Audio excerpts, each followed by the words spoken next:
আপনারা জানেন বাংলাদেশের মৎস্য খাত একটি অত্যন্ত সম্ভাবনাময়। এদেশের মাটি, পানি, জলবায়ু সবকিছু মৎস্য চাষের জন্য অত্যন্ত উপযোগী। ইতিমধ্যে বাংলাদেশ মৎস্য চাষে বিশ্বের ৪র্থ স্থান অর্জনে সক্ষম হয়েছে। এই খাতের মাধ্যমে আমাদের কর্মসংস্থানের সুযোগ সৃষ্টি যেমন সুযোগ রয়েছে, তেমনি এর মাধ্যমে আমাদের খাদ্য পুষ্টির নিরাপত্তা এবং আমাদের জিডিপিতে অবদান রাখার বিশাল সুযোগ রয়েছে। তবে এই যে কাজগুলি হচ্ছে, মৎস্য সেক্টরের যে বিশাল সম্ভাবনা, যে সফলতা আমরা দেখতে পাচ্ছি, এর পিছনে কিন্তু রয়েছে আমাদের মৎস্য বিজ্ঞানীরা, সম্প্রসারণের সাথে যারা জড়িত রয়েছে তারা, সর্বোপরি আমাদের কৃষকরা। এই সফলতার গল্পকার, এই সফলতার রূপকার যারা, তাদেরকে নিয়ে আমরা সাজিয়েছি আজকের অনুষ্ঠান। চলুন দেখা যাক।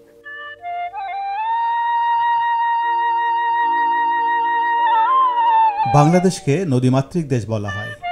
একসময় অসংখ্য নদ নদী আর জলাধার ছিল এই দেশে। কালের আবর্তে সেগুলি বছরের অর্ধেক সময় পানি শূন্য হয়ে পড়ে। ফলে প্রাকৃতিক মাছের আবাসন নষ্ট হয়েছে, ব্যাহত হয়েছে মাছের প্রজনন, যার ফলে এই সকল প্রাকৃতিক উৎস মৎস্য শূন্য হয়ে পড়েছে এবং অর্ধ শতাধিক প্রাকৃতিক মাছের জাত বিলুপ্ত হয়েছে।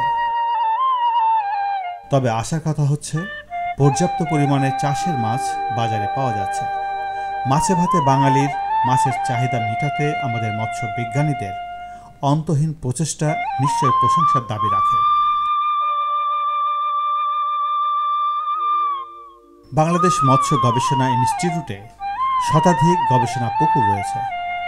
এই সকল পুকুরে বিভিন্ন ধরনের মাছের কৌলিকতাত্ত্বিক গবেষণা, খাদ্য ব্যবস্থাপনা, চাষ ব্যবস্থাপনা ইত্যাদি বিষয়ে ধারাবাহিকভাবে গবেষণা অব্যাহত রয়েছে।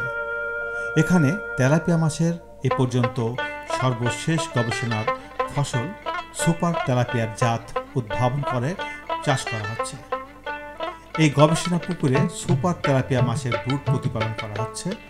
এই জাতটি চাষিদের জন্য অত্যন্ত লাভজনক হবে আশা করছেন বিজ্ঞানীরা। আমাদের সর্বশেষ যে জাত তেলাপিয়ার, সেটা সম্বন্ধে একটু জানতে চাই। আমরা জেনেটিক কলাকৌশল প্রয়োগ করে আমরা এখন F10 জাত উদ্ভাবন করেছি। আচ্ছা, F10 বিশেষ বৈশিষ্ট্য, মাছটি মাসেল কন্টেন্ট বেশি এবং এই মাছটি 4 মাসের মধ্যেই এটা বিক্রিযোগ করা যায় এবং 1 বছর বয়সে এটা প্রজনন ক্ষমতা হয়। আচ্ছা, তার পাশাপাশি এই মাছটি যদি আমরা বৃদ্ধির প্রশ্ন নিয়ে আসি, বৃদ্ধির পয়েন্টে আমরা দেখি এটাই আমাদের যে সাধারণ যে তেলাপিয়াটি আছে, গিফট তেলাপিয়ার চেয়ে প্রায় F10 জাতটি প্রায় 53% বেশি উৎপাদনশীল। আচ্ছা, আমাদের হ্যাচারি ডেভেলপমেন্ট কি হয়েছে?